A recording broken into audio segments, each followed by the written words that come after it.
জি শুরু করেন। আমার নাম মোহাম্মদ রফিক, আমি এখানে একজন স্থানীয়। এই রাস্তাটা বিগত আজ থেকে 50 বছর আগের রাস্তা।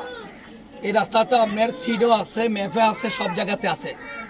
এই রাস্তাটা এখানে যারা নতুন জায়গা কিনে তাদেরকে প্রত্যেকটাকে এই ধরনের হয়রানি করা হচ্ছে। হলে রাস্তার কথা বলতে গিয়ে তাদেরকে চাঁদা টোকায়, টাকা না দিলে সমাধান কিছু হবে না। এটা তো আপনি শুনছেন, যার যার বাচ্চা করে প্রত্যেকটা জায়গা থেকে এক একটা মামলা আছে।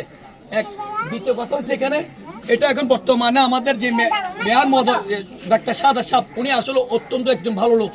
উনি বলছে যে সরকারি কাজের মধ্যে, সংস্কার কাজের মধ্যে যেই চাঁদাবাজ করেছে, যে কোনো দল হোক না কেন, যদি বাধা সৃষ্টি করে তাকে আইনের ব্যবস্থা করা হোক। দ্বিতীয় কথা, যদি কোনো মানুষ চাঁদাতে প্রমাণিত হয় তাকে দরকার হলে মেরে ভেঙে থানাতে দিতে বলছে। আমরা জানি যে বর্তমানে যে সরকার আসবে সামনে, বা বর্তমানে যে মেয়র আছে ডাক্তার সাদাত, উনি একজন ভালো মানুষ। ওনার কাছে আমরা গেছি, যাওয়ার পর ওনাদের আমরা একটা ভালো ফলাফল পেয়েছি। উনি আমাদের ভালো একটা পরামর্শ দিয়েছে, আমরা ওনার কাছে একটা খুশি হয়েছি। এমনকি সামনে চাই উনি মেয়র সামনে আরো থাকুক। আমরা এই ধরনের চাঁদাবাজি, সন্ত্রাস, দুর্নীতি মুক্ত, বাবাঘুর, এগুলো আমরা কি মুক্ত চাই। আমরা চাই না কোনো রাস্তার মধ্যে, কোনো জায়গার মধ্যে চাঁদাবাজি করে করে করে টাকা খাইতে গিয়ে এখন জিলপা নাম হয়ে গেছে। এগুলো সামনে হইতে দেওয়া যাবে না।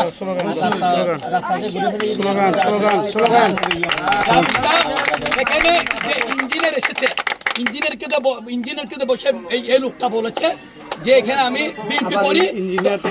হ্যাঁ, যে ইঞ্জিনিয়ার এখানে এসেছে প্রথম কারার সময় আমরা কেউ ছিলাম না, তখন আমি সামনে ছিলাম।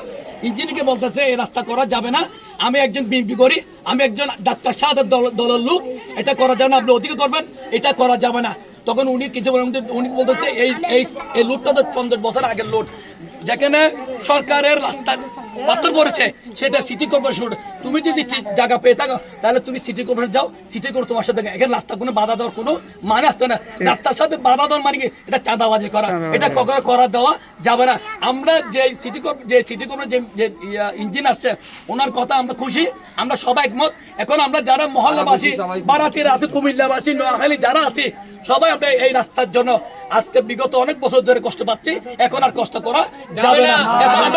এখন আমরা লাস্ট ময়দান নামছি, এই রাস্তা করে দেখবো কে কি করতে পারে, সেটার জন্য লুকে দাঁড়াবো আমরা সবাই। আমরা আবারও বলছি যে বর্তমানে মেয়র ডাক্তার সাদাত আছে, ওনাকে আমরা ধন্যবাদ জানাই, হাজার সালাম জানাই। উনি যে পরামর্শ দিয়ে যে কোনো দল হোক না কেন, সন্ত্রাস, চাঁদাবাজ, এগুলো আমার দলে থাকবে না।